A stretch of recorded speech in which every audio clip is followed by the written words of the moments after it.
வணக்கம் நண்பர்களே. தமிழ் சினிமாவில் உச்ச நட்சத்திரங்களாக இருக்கும் நடிகர்கள் அடுத்தடுத்து அரசியலை நோக்கி நகரும் இந்த காலகட்டத்தில் தற்போது சமூக வலைதளங்களில் காட்டுத்தீ போல பரவி வரும் ஒரு மிகப்பெரிய செய்தி என்னவென்றால், நடிகர் சூர்யா அரசியலுக்கு வரப்போகிறாரா என்பதுதான். குறிப்பாக 2026 சட்டமன்ற தேர்தலில் தளபதி விஜய் முழு வீச்சில் களமிறங்க உள்ள நிலையில் 2031ஆம் ஆண்டு சட்டமன்ற தேர்தலை குறிவைத்து நடிகர் சூர்யா அரசியலுக்கு வருவார் என்றும், விஜய்க்கு போட்டியாக மிகப்பெரிய அரசியல் நகர்வுகளை அவர் மேற்கொள்வார் என்றும் பல வதந்திகள் கடந்த சில நாட்களாகவே இணையதளத்தில் உலா வந்து கொண்டிருக்கின்றனர்.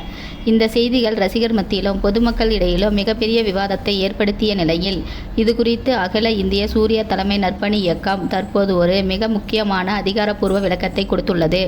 அதை பற்றி முழுமையான தகவல்களையும், சூர்யாவின் அரசியல் நிலைப்பாடு என்ன, அவர் ஏன் அரசியலுக்கு வரப்போகிறார் என்ற வதந்திகள் உருவானது என்பது குறித்தும் நாம் விரிவாக அலசுவோம். தமிழ்நாட்டை பொறுத்தவரை சினிமாவுக்கும் அரசியலுக்கும் பிரிக்க முடியாத ஒரு பந்தம் பல சகாப்தங்களாக இருந்து வருகிறது. எம்ஜிஆர் தொடங்கி என்டிஆர், ஜெயலலிதா, விஜயகாந்த் என பலர் சினிமாவின் உச்சத்தில் இருந்தபோதே அரசியலிலும் நுழைந்து மாபெரும் வெற்றிகளை பதிவு செய்திருக்கிறார்கள். சமீபத்தில் கூட கமலஹாசன் தனது மக்கள் நீதி மய்யம் கட்சியை ஆரம்பித்து நடத்தி வருகிறார். இந்த வரிசையில் தற்போது அனைவரது கவனமும் தளபதி விஜயின் தமிழக வெற்றி கழகத்தின் மீதுதான் இருக்கிறது. 2026 சட்டமன்ற தேர்தலை நோக்கி அவர் தனது வியூகங்களை அமைத்து வரும் வேளையில் அடுத்த தலைமுறை நடிகரில் யார் அரசியலுக்கு வருவார் என்ற எதிர்பார்ப்பு மக்கள் மத்தியில் எழுவது இயல்புதான். அந்த வகையில் மக்கள் மத்தியில் அதிகம் பேசப்படும் பெயர் சூர்யா. சூர்யாவை பொறுத்தவரை அவர் வெறும் திரை நட்சத்திரமாக மட்டும் தன்னை சுருக்கிக் கொள்ளாமல், அகரம் ஃபவுண்டேஷன் மூலம் ஆயிரக்கணக்கான ஏழை எளிய மாணவர்களின் கல்வி கனவை நனவாக்கி வருகிறார். ஒரு அரசாங்கம் செய்ய வேண்டிய மிகப்பெரிய கல்வி பணியை ஒரு தனி மனிதராக தனது அறக்கட்டளையின் மூலம் சூர்யாவும் அவரது குடும்பத்தினரும் தொடர்ந்து செய்து வருகிறார்கள். சூர்யாவின் இந்த சமூக அக்கறைதான் அவர் அரசியலுக்கு வந்தால் மக்களுக்கு இன்னும் நிறைய நன்மைகள் செய்வார் என்ற எண்ணத்தை அவரது ரசிகர்கள் மற்றும் பொதுமக்களின் மனதில் விதைத்துள்ளது. அது மட்டும் இல்லாமல் சூர்யா பல சமூக பிரச்சனைகளுக்காக துணிச்சலாக குரல் கொடுத்திருக்கிறார். நீட் தேர்வு அறிமுகப்படுத்தப்பட்ட போது அதனால் கிராமப்புற மற்றும் ஏழை மாணவர்கள் எப்படி பாதிக்கப்படுவார்கள் என்பதை ஆணித்தரமாக எடுத்துரைத்தார். புதிய கல்விக் கொள்கை குறித்து தனது அதிருப்தியை வெளிப்படையாக பதிவு செய்தார்.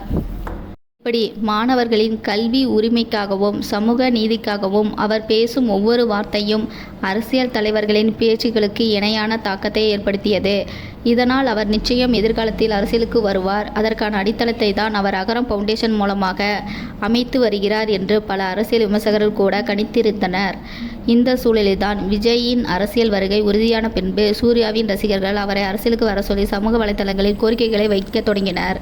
சிலர் 2031ஆம் ஆண்டு தேர்தலில் சூர்யா ஒரு மாபெரும் அரசியல் கட்சியை தொடங்குவார் என்றும், அது தமிழ்நாட்டு அரசியலில் மிகப்பெரிய மாற்றத்தை ஏற்படுத்தும் என்றும் போஸ்டர்களை உருவாக்கி பறக்க விட்டனர். இந்த செய்திகள் இணையத்தில் ட்ரெண்டிங் ஆனதை தொடர்ந்து சூர்யா தரப்பிலிருந்து இதற்கு விளக்கம் கொடுக்க வேண்டிய கட்டாயம் ஏற்பட்டது. இதனைத் தொடர்ந்து அகில இந்திய சூர்யா தலைமை நற்பணி இயக்கம் ஒரு அதிகாரப்பூர்வ அறிக்கையை வெளியிட்டது. அந்த அறிக்கையில் நடிகர் சூர்யாவுக்கு அரசியலுக்கு வரும் எண்ணம் துளியும் இல்லை என்பது மிக தெளிவாக குறிப்பிடப்பட்டுள்ளது. சமூக வலைதளங்களில் சூர்யா அரசியலுக்கு வரப்போகிறார் என்றும், 2031இல் அவர் புதிய கட்சி தொடங்குகிறார் என்றும் பரப்பப்படும் தகவல்கள் முற்றிலும் உண்மைக்கு புறம்பானவை என்றும், இது போன்ற அடிப்படை ஆதாரமற்ற செய்திகளை ரசிகர்கள் மற்றும் பொதுமக்கள் யாரும் நம்ப வேண்டாம் என்றும் நற்பணி மன்றம் சார்பில் திட்டவட்டமாக தெரிவிக்கப்பட்டுள்ளது. நடிகர் சூர்யாவை பொறுத்தவரை அவருடைய முழு கவனமும் தற்போது திரைப்படங்களிலும் சமூக சேவைகளிலும் தான் இருக்கிறது என்பதை இந்த அறிக்கை ஆணித்தரமாக உறுதிப்படுத்தியுள்ளது.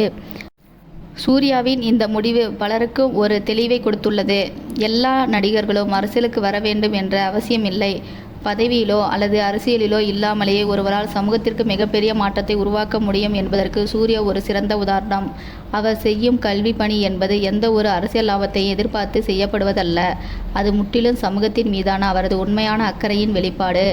அரசியலில் நுழைந்தால் ஏற்படும் தேவையற்ற விமர்சனங்கள், அரசியல் எதிர்ப்புகள் மற்றும் அதற்காக செலவிட வேண்டிய நேரம் ஆகியவை அவரது தற்போதைய திரைப்பயணத்தையும் அகரம் ஃபவுண்டேஷன் பணிகளையும் பாதிக்கக்கூடும் என்பதை சூர்யா நன்கு உணர்ந்திருக்கிறார்.